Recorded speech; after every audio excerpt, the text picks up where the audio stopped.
Victor Hudson had spent his life chasing horizons, his soul tied more to the waves than to the land beneath his feet. As a former naval officer turned maritime logistics consultant, he had spent years moving between ports, overseeing cargo operations, and ensuring that ships ran smoothly across international waters. But the older he got, the more he longed for something permanent, something that didn't drift with the tides. When he finally found the perfect home, a secluded property near a quiet lake, he knew it was where he would spend the rest of his days. It wasn't just a house, it was a place where he could breathe, where he could finally be still. The property was modest but sturdy, a single-story house with a wooden dock that stretched out into the water like an invitation to tranquility. Tall pine trees lined the edge of his land, their rustling needles creating a constant, soothing whisper that carried through the crisp air. A small boathouse, which he had painstakingly restored, housed his most prized possession, a 20-foot sailboat that he had named the Celeste after his late wife. It was there, sitting on the deck with a strong cup of coffee in hand, that he found peace, watching the mist roll over the water in the early mornings. Victor had spent years making sure everything was exactly how he wanted it. He rebuilt the dock himself, reinforced the foundation of the house, replaced the old piping, and even repainted the exterior in a shade of deep navy blue that reminded him of the open sea. His home was more than just four walls. It was his sanctuary, the one thing that belonged to him and no one else. So when he decided to take a long overdue 3-month sailing trip to explore the southern coast, he took every precaution to ensure that his property was safe in his absence. He updated the security system, changed the passcodes, and even left a set of keys with his lawyer, just in case anything needed to be handled while he was away. What he didn't anticipate was that when he returned, the life he had built would be stolen right out from under him. Victor had been at sea for 92 days, the longest stretch he had spent away from his house since the day he bought it. The journey had been everything he had hoped for: long, solitary stretches of open water, sunrises that burned the sky in shades of gold and crimson, nights where the only sound was the gentle lapping of waves against the hull. He had returned to shore feeling rejuvenated, his mind clearer than it had been in years. The drive back to his house had been peaceful, the familiar winding roads bringing a sense of comfort that only home could provide. But as he turned onto the gravel driveway leading up to his property, that comfort shattered. The first thing he noticed was the car parked in his driveway, a silver luxury sedan that most definitely did not belong to him.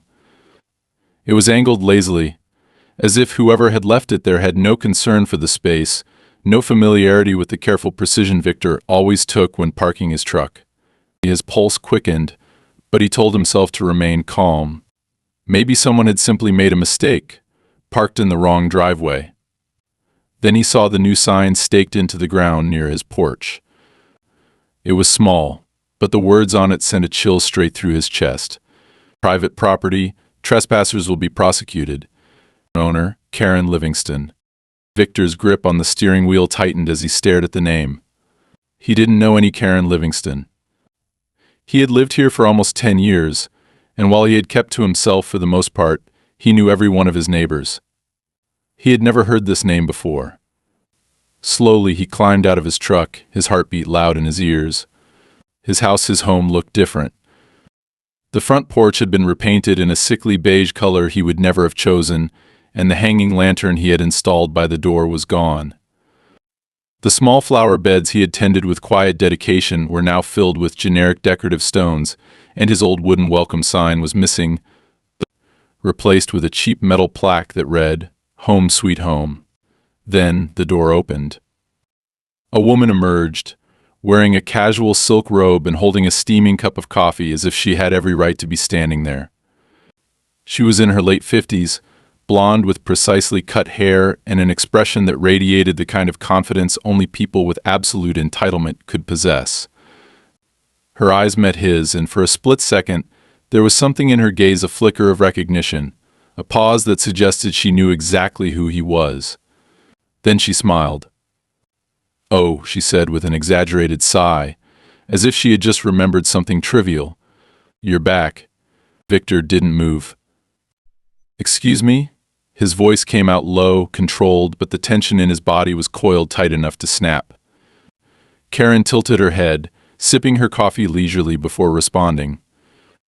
"I thought you wouldn't be back until the end of the year," she said casually. "I assumed you had moved on." "Moved on?" His patience was unraveling. "This is my house." Karen let out a small laugh, the kind people use when they find someone's confusion amusing. "Oh, sweetie," she said, as if she were explaining something simple to a child. "You sold it to me. Last month. We did everything by the book." Victor took a slow, measured step closer. "That's impossible." Karen raised an eyebrow. "Is it?" She gestured toward the sign in the yard. "The deed is in my name. The records have been updated. If you need proof, I'd be happy to show you the paperwork, but I really don't have time for a dramatic confrontation."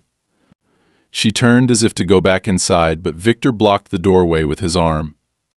"Who the hell do you think you are?" His voice was dangerously quiet now. Karen exhaled sharply, stepping back as if she were offended by his tone. "I don't know what kind of game you're playing," she said, her demeanor shifting slightly. "But I suggest you take it up with the county records office. As far as I'm concerned, this is my house now, and you, my dear, are trespassing." Victor felt something deep inside him twist into a knot of cold fury. His house, his land, his sanctuary. He had left for 3 months, and in that time someone had orchestrated a theft on a scale so massive, so audacious, that it felt surreal. He took a step back, his mind racing, analyzing, calculating his next move. This wasn't just some mistake. This wasn't some clerical error. This was a goddamn heist. And whoever Karen Livingston really was, she had just declared war on the wrong man. Victor didn't move. He stood there, staring at Karen Livingston, as if trying to force reality to make sense, but it refused to. His house, his home was gone, and this woman, draped in casual entitlement, had claimed it as her own. The way she looked at him, the smug tilt of her chin, the lazy way she held her coffee cup, as if she had already won, sent a slow burn through his veins. But Victor had spent too many years navigating dangerous waters to let emotion dictate his next move. He had learned that a man who reacted too soon always lost. His mind was already working, breaking this situation into pieces, identifying what was real, what was deception, and most importantly, how to take control. There was no point in arguing with her now. She was too confident, too sure that whatever scheme she had pulled was airtight. He knew that confronting her here, on what she now believed was her legally obtained property, would accomplish nothing. He needed to step back, assess, and strike when she least expected it. With a slow, measured breath, Victor let his posture relax just enough to give her the illusion that he was backing down. "All right," he said, his voice calm, unreadable. "I'll take this up with the county records office." Karen's smirk deepened as she took another sip of coffee. "That's a good idea. It'll clear everything up." She moved to close the door, but Victor didn't miss the slight tension in her movements. She was good at playing confident, but even she knew that if this wasn't as ironclad as she claimed, her entire charade would crumble. He gave her one last unreadable look before turning on his heel and heading back to his truck, his boots crunching over the gravel of what had once been his driveway. The moment he was inside the vehicle, he allowed himself a sharp exhale. His pulse was steady, but beneath the surface, his thoughts were anything but. He didn't just need answers, he needed to know how deep this went. A scam like this wasn't something a single woman could pull off alone. It required connections, paperwork manipulation, and enough legal cover to keep authorities from immediately shutting it down. He had to assume that whatever he was dealing with was bigger than one person. His first stop was the county records office. He had expected bureaucratic incompetence, maybe even reluctance, but what he found was worse. The clerk, a tired-looking man in his 40s with thinning hair and a coffee-stained shirt, typed Victor's name into the system, frowned, then tried again. His eyes flicked up to Victor, briefly scanning him as if assessing whether he was the kind of man who would make a scene. "I'm sorry, sir, but there's no record of you owning property at that address." Victor's jaw clenched, but his voice remained even. "Check again. I've owned that house for 10 years. The man sighed, clearly already anticipating trouble, but he humored Victor and expanded his search. A moment later he turned the screen slightly so Victor could see.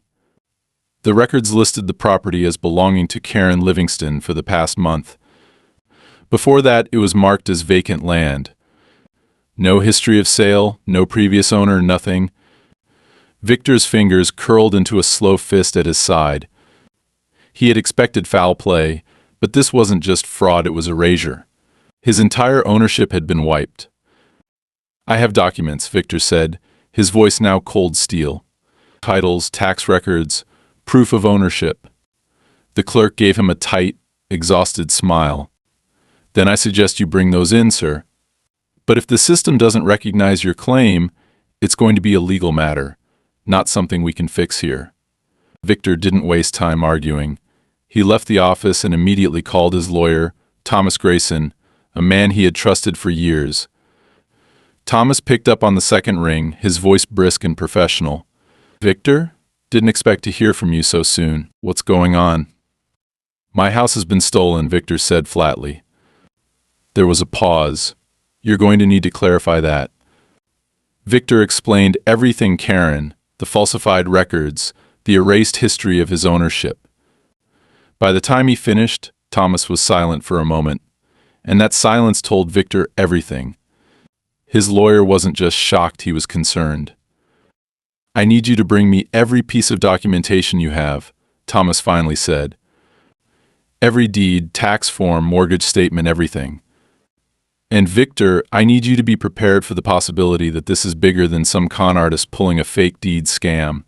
Victor didn't ask what that meant. He already knew. If someone had the power to erase a decade of legal records, they had more reach than a petty scammer.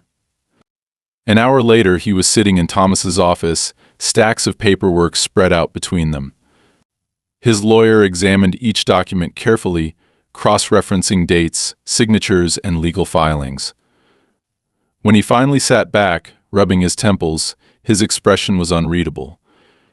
"Legally speaking, you don't exist as the owner of that house," he said finally. Victor's jaw tightened. "I noticed. I've seen property fraud before." Thomas continued, "But this isn't just someone forging a fake sale. This is someone deliberately scrubbing the records.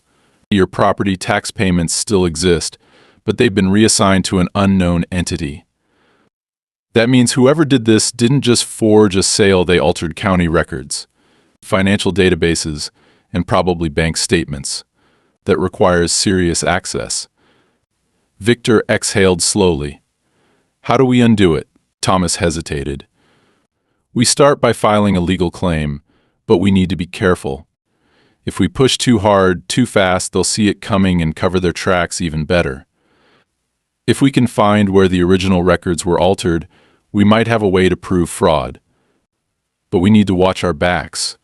People who can pull off something like this don't like being exposed."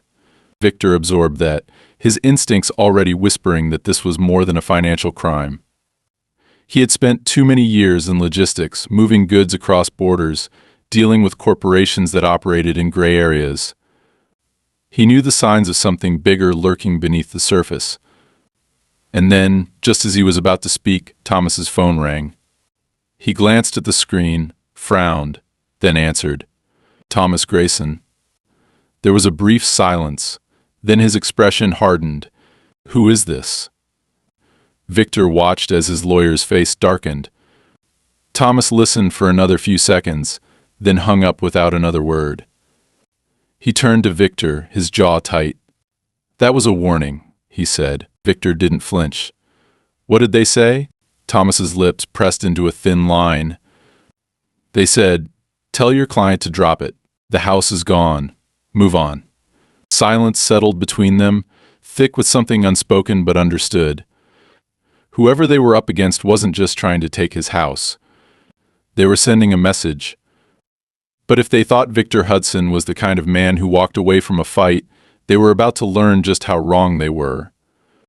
Victor sat in his truck outside Thomas Grayson's law office, staring at his own reflection in the windshield, his fingers gripping the steering wheel so tightly that his knuckles had gone white. He had faced plenty of impossible situations in his life, but this was something different. This wasn't a battle fought with strategy on open waters, nor a logistical puzzle that could be solved with reason and planning.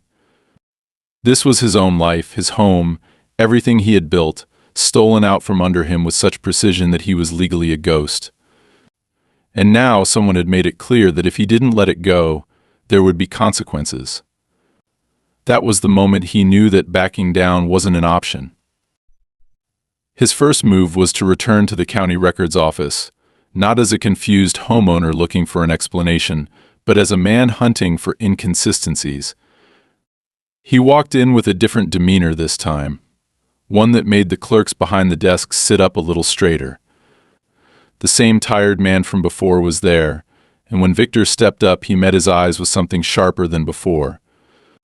"I want to speak with your supervisor," Victor said, his voice steady. "Right now."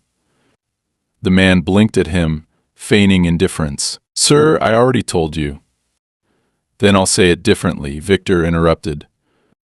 "If I don't speak to your supervisor in the next 5 minutes, I'll be calling the state auditor's office to request a formal investigation into why a property with over 10 years of verified tax payments is suddenly missing from your system." The man hesitated. He could pretend to be indifferent, but Victor knew the fear of bureaucracy when he saw it. Without another word, the clerk stood and disappeared through a side door.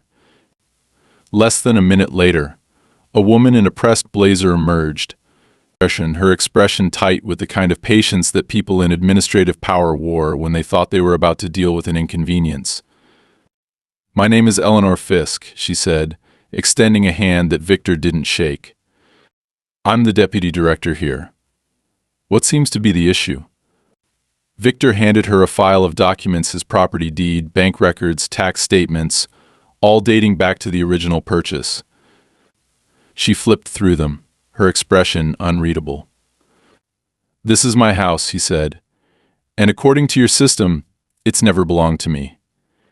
She looked up at him, pressing her lips together as if debating how much to say. "Mr. Hudson, I understand how frustrating this must be, but I don't think you do." Her eyes flickered with something uncertainty, maybe even caution, but it was gone as quickly as it appeared. "The system doesn't change itself," Victor said, his voice even but firm. "Someone manually altered my records. I need to know who had access, what changes were made, and when." Eleanor took a breath, glancing toward the clerk still hovering nearby. "Would you excuse us?" she said, and the man hurried away. She lowered her voice. "Mr. Hudson, you're not the first person to come in here asking about discrepancies," she said. But this kind of change, she hesitated. "It doesn't happen easily. It requires approval from multiple departments." Victor studied her. "But it happened to me." She exhaled sharply. "I can look into it," she said. "But I can't make any promises." Victor nodded once, but he could see it in her face there was something she wasn't saying.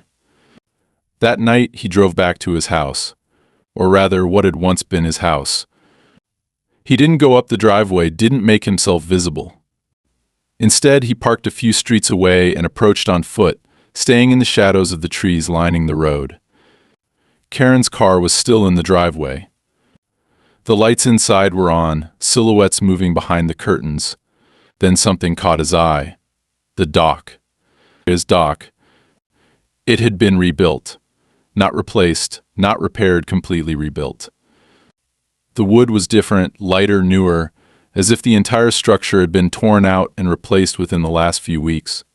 Victor's stomach twisted. There had been nothing wrong with the old dock. So why replace it?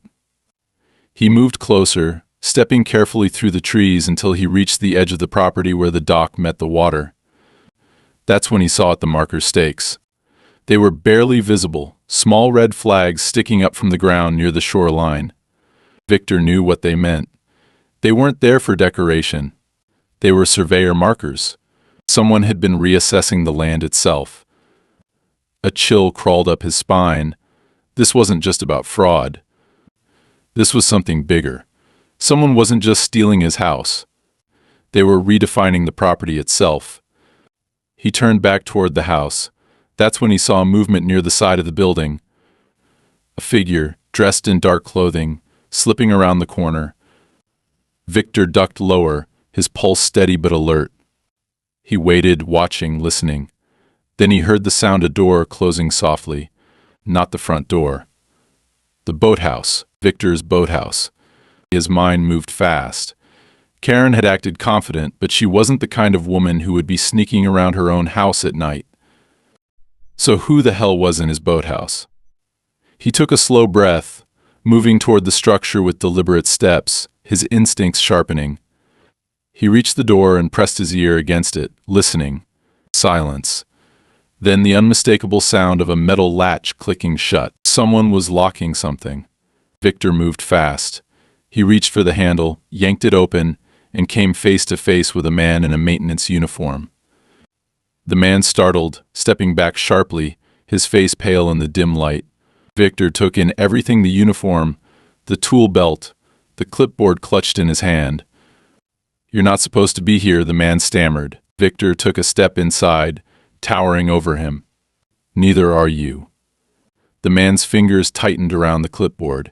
Victor's eyes flicked down. The paper wasn't a work order. It wasn't even a maintenance log. It was a schematic, a blueprint of his property. Every structure, every measurement, every change marked, labeled, reassessed. Victor reached for it, but the man jerked away. I can't talk to you," he said, stepping back toward the side exit. Victor's voice was calm, quiet. "Who sent you?" The man didn't answer. He just turned and ran. Victor let him go. He could have chased him, could have forced him to talk, but that wasn't how this needed to be handled. The man was just a piece of the puzzle, a worker following orders. Victor stood there, staring at the blueprint in his hands. His property had been redrawn. And if someone was willing to go this far, to erase records, forge documents, rebuild structures, and send men to work in the dead of night, then whatever was happening here wasn't just about stealing a house. This was about burying something deeper. Victor folded the blueprint, slipped it inside his jacket, and walked away. If they wanted him to let it go, they had picked the wrong man. Victor didn't sleep that night. He sat in his truck near the lake, staring at the blueprint he had stolen from the man in the boathouse, trying to make sense of what was happening. The lines didn't just redefine property boundaries, they erased them entirely. His house had been marked as if it never existed, and his boathouse had been wiped from the records completely. That wasn't an accident. Someone had gone to great lengths to make it disappear. And if they had done that to him, they had done it to others. His lawyer had already confirmed as much. Multiple properties around the lake had gone through similar corrections over the past year. Some owners had fought back and lost. Others had simply vanished. That wasn't coincidence. That was a pattern. By morning, he was back in Thomas Grayson's office, pacing as the lawyer laid out everything he had found. "Your house was never just a house," Thomas said, rubbing his temples as he flipped through documents. "It was sitting on land someone wants badly enough to rewrite legal history. And I don't just mean they forged some paperwork. I mean county-level alterations, title transfers buried under shell companies, and financial trails leading nowhere." He gestured to a list of transactions. "They've been at this for at least 2 years. First, they drive people out. If they don't sell, their records are records. Then a holding company sweeps in and consolidates the land. No one notices because everything looks legitimate on the surface." Victor's jaw tightened. "Who owns the company?" Thomas hesitated. "That's where it gets tricky. On paper, it's a subsidiary of a firm called Lakeview Redevelopment Holdings. But when I followed the money trail, it led offshore." Victor exhaled sharply. "Someone's laundering land." Thomas nodded grimly. And whoever they have power. This isn't just fraud. This is government-level manipulation. Victor wasn't surprised.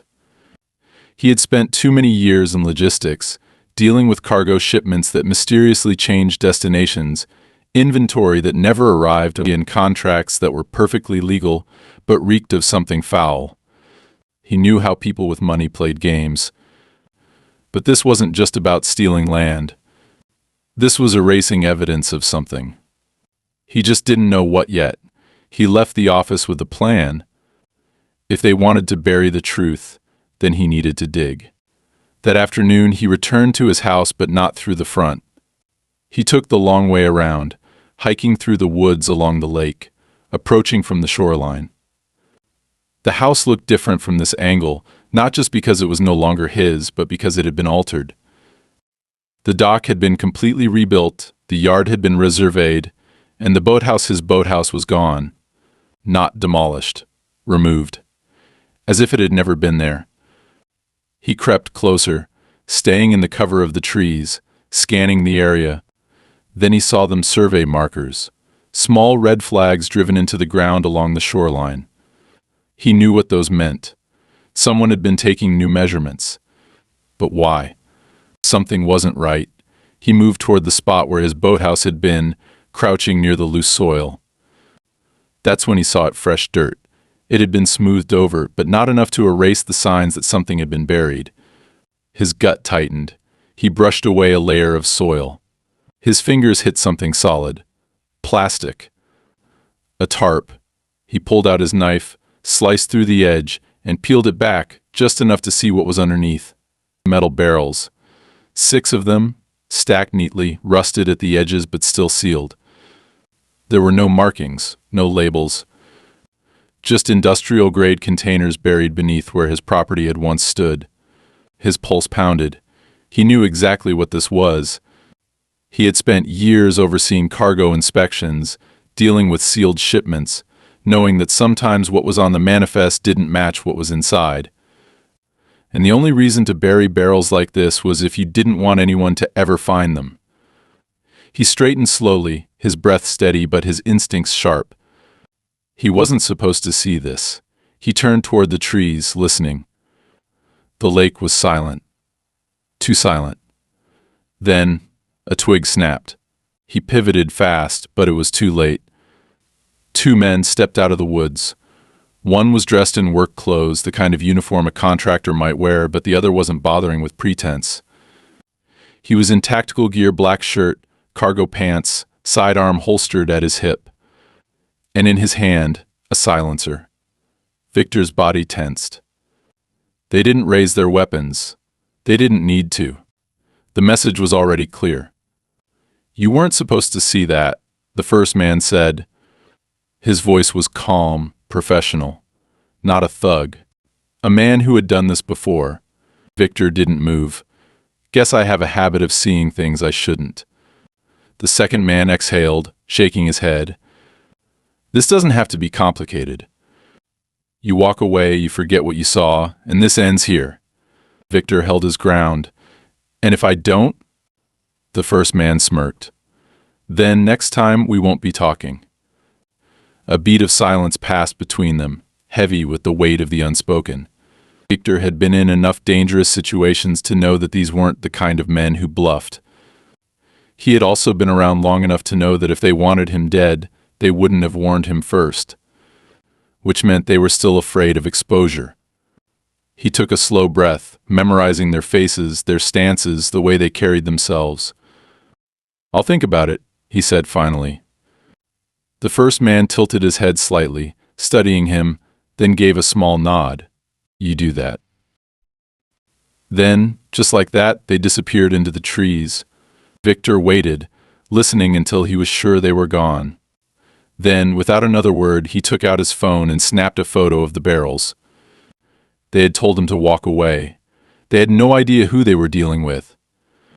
Victor sat in his truck, gripping the steering wheel so tightly that his knuckles turned white, his mind still replaying the encounter by the boathouse. The men who had confronted him weren't common criminals. Their confidence, the way they moved, The way they spoke it all pointed to professionals, the kind of people who didn't make threats unless they were willing to follow through.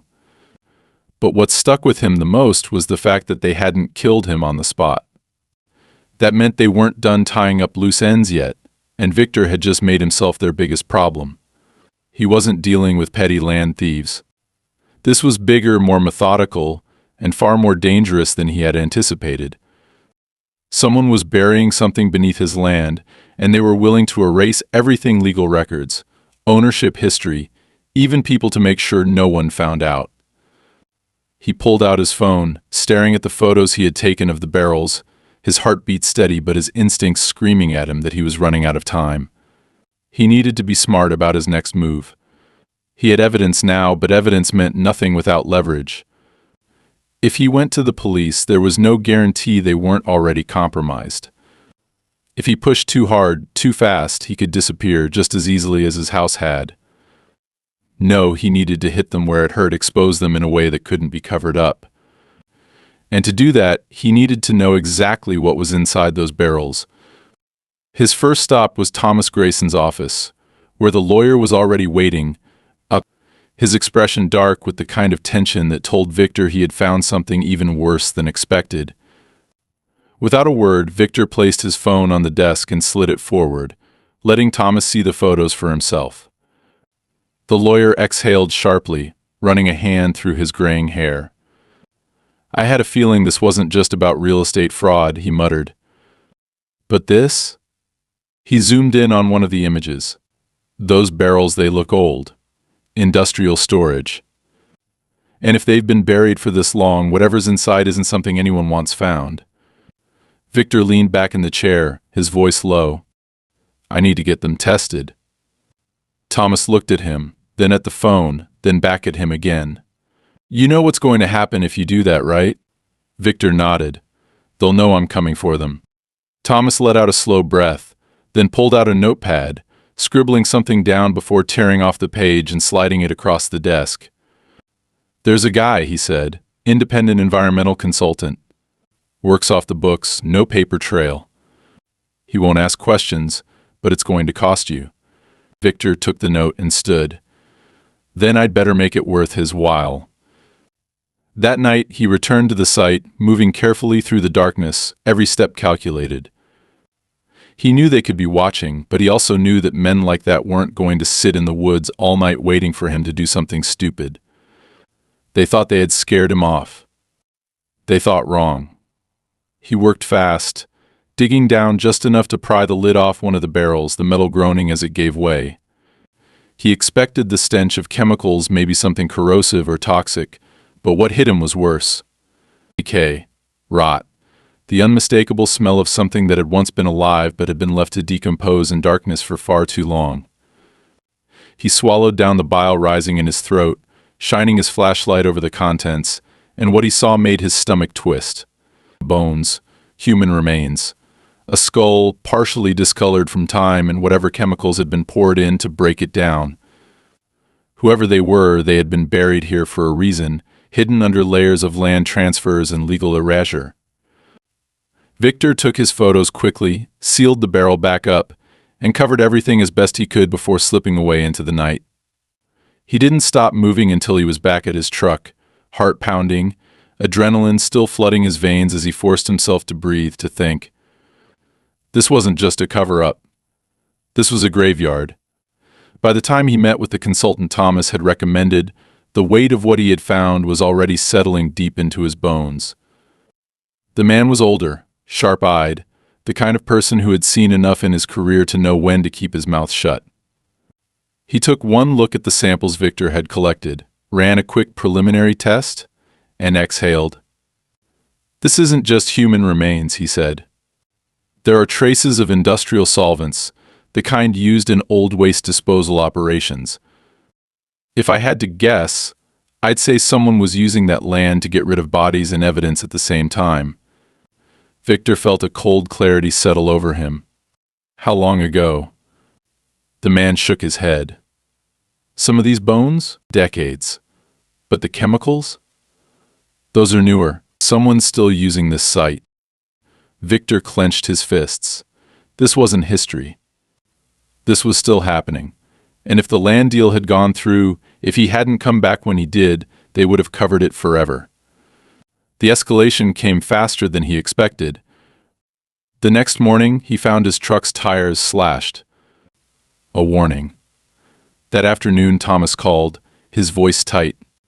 "We need to talk."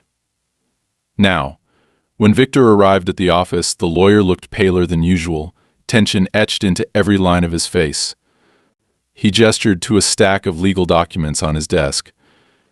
"Karen Livingston just filed an official harassment complaint against you.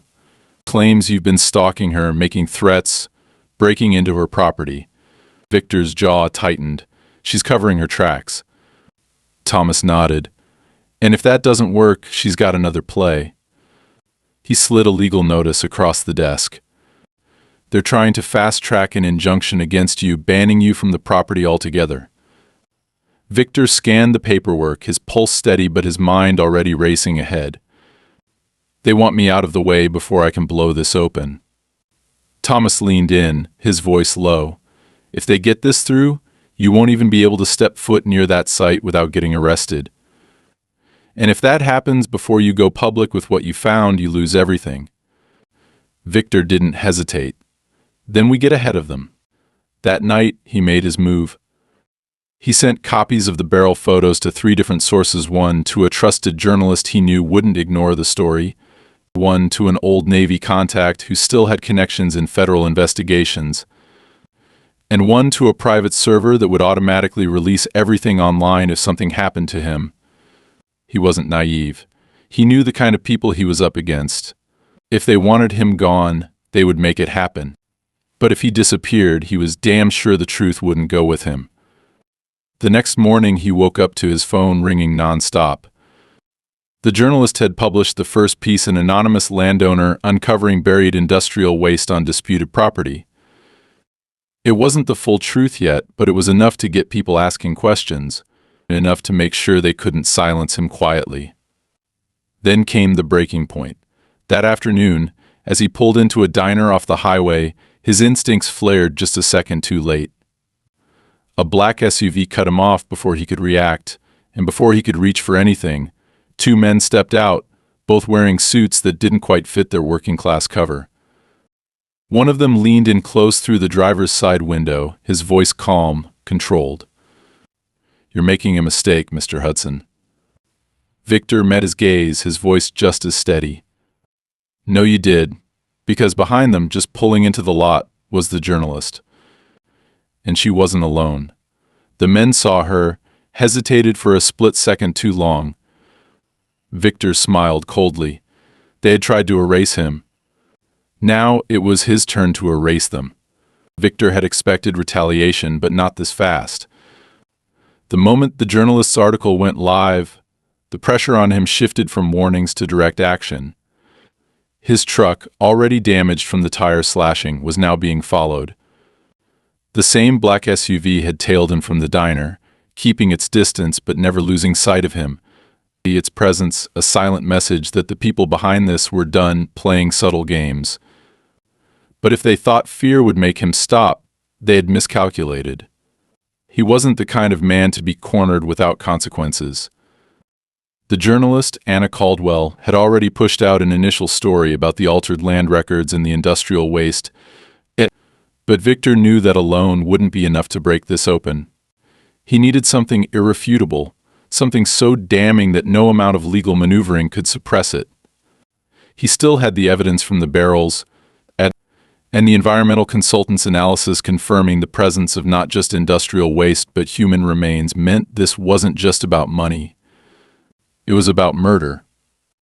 By the time Victor reached Thomas Grayson's office, the lawyer had already received a cease and desist letter from Karen Livingston's legal team, demanding that Victor stop making false accusations and harassing a legal property owner.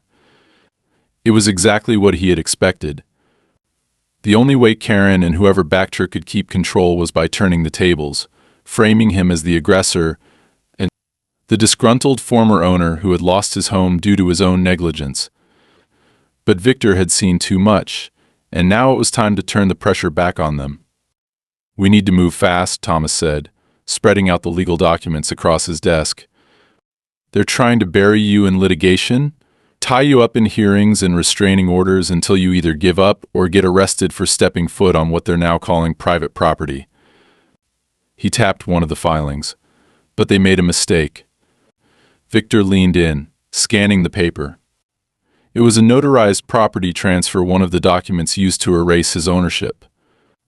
But at the bottom, in the fine print, was a timestamp that didn't match the official county records. "They forged it," Thomas said, his eyes sharp, "and we can prove it."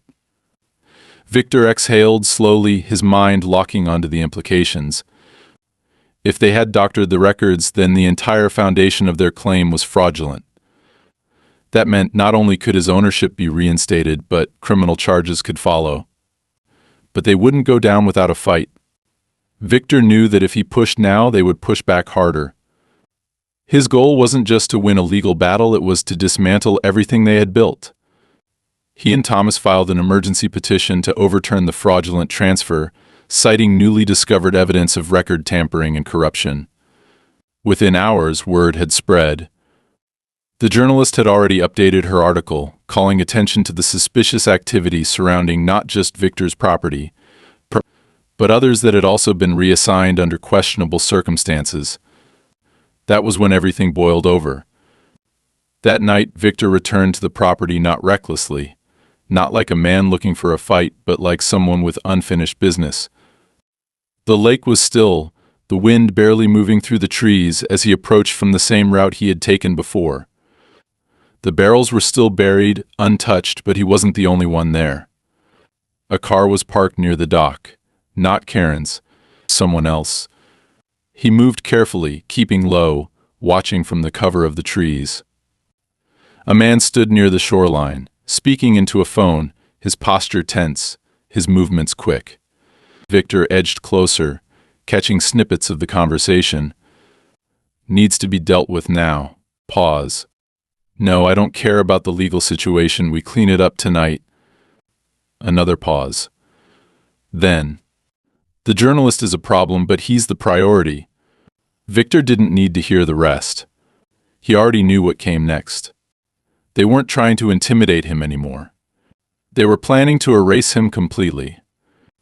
His breath was steady as he stepped forward, moving before logic could catch up with instinct.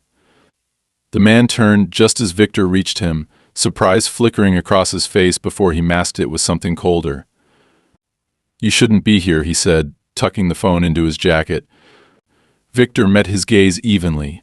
"Neither should you." The man smirked. "This isn't your fight anymore, Hudson." Victor tilted his head slightly. "Funny. I was about to say the same thing to you." The man's expression barely changed, but his fingers twitched at his side. He wasn't armed, not visibly, but Victor had been around enough men like him to know when someone was thinking about making a move. Then headlights swept across the trees. Another car. Victor tensed, but as the vehicle came into view, he recognized it. "Anna?" The journalist stepped out, her camera already rolling. "Hey fellas," she said, voice casual but firm. "Hope I'm not interrupting anything." The man barely concealed his irritation. "You don't belong here." Anna shrugged. "Public land." She turned the camera slightly toward him. Smile. He cursed under his breath, then turned toward Victor one last time. "You have no idea what you're messing with." Victor gave him a slow, deliberate nod. "And you have no idea how badly you just screwed up." The man left, disappearing into the night, but Victor knew this wasn't over. It was just the beginning of the end. By morning, the story was everywhere. Anna's footage, combined with the evidence Victor had provided, forced a formal investigation. County officials couldn't ignore it anymore. The governor's office issued a statement. The barrels were uncovered officially this time, and the truth spilled out faster than anyone could contain it. Karen Livingston was arrested within 48 hours, not just for fraud, but for conspiracy, obstruction of justice, and aiding in illegal waste disposal. The shell company behind the land deals collapsed under scrutiny. The offshore accounts were frozen, And the men who had threatened Victor, they disappeared. Whether they fled or were erased by their own people, he never found out. His house, the land itself, was finally his again. But as he stood on the dock, looking at the ruined structures, the scars left behind, he realized something. He didn't want it anymore. It wasn't his home, not anymore. So he sold it. Not to developers, not to another corporation looking to strip the land for profit. He sold it to the town, to the people who had lived there long before corruption had crept in. And then, just like that, he walked away, not in defeat, but in victory. Victor stood on the edge of the dock, staring at the water that had once brought him peace, the surface calm, unbroken, reflecting the sky as if nothing had happened, as if the last few months had not torn his life apart and forced him to fight tooth and nail for what was his. As if his home had not been stolen, his records erased, his very existence reduced to a legal loophole, as if he had not uncovered a secret so dangerous that men had been willing to kill to keep it buried. But he knew the truth, knew the weight of every decision that had led to this moment. And now that it was over, now that the battle had been fought and won, he felt nothing but exhaustion, not relief, not triumph, just the heavy, lingering fatigue of a man who had been forced to claw his way back from the brink, and was left wondering if the fight had been worth it at all. The legal war had ended in his favor, but the victory had come at a cost, the kind of cost that people didn't talk about in courtrooms or newspapers, the kind that lingered in the quiet spaces of a man's mind when everything else had settled. Karen Livingston had been arrested. Her carefully orchestrated fraud unraveled in a matter of days once the full scale of her crimes had come to light, the forged deeds, the manipulated land records, the offshore accounts hiding millions in laundered money. But the worst of it wasn't even the fraud, it was what lay beneath the land. The barrels, the decades-old evidence of something far worse than simple corruption, and once that part of the story had come out, there had been no saving her. No last-minute deals or legal maneuvers that could erase the undeniable fact that she had been complicit in something far more sinister than a real estate scam. The state had moved swiftly, indictments piling up against her and those connected to the scheme. But Victor had no interest in watching the trial. He had no desire to see her face again, to listen to her excuses, to witness her attempt to weasel her way out of consequences. It was over, she was finished, and that was all that mattered. But what haunted him more than Karen was what had happened to the men behind her, the ones who had truly orchestrated everything, the men who had erased him from the system, who had sent threats, who had tried to make him disappear when he got too close. They had vanished, just like that. As if they had never existed, no names in the press, no arrests, no loose ends for the public to follow, just silence.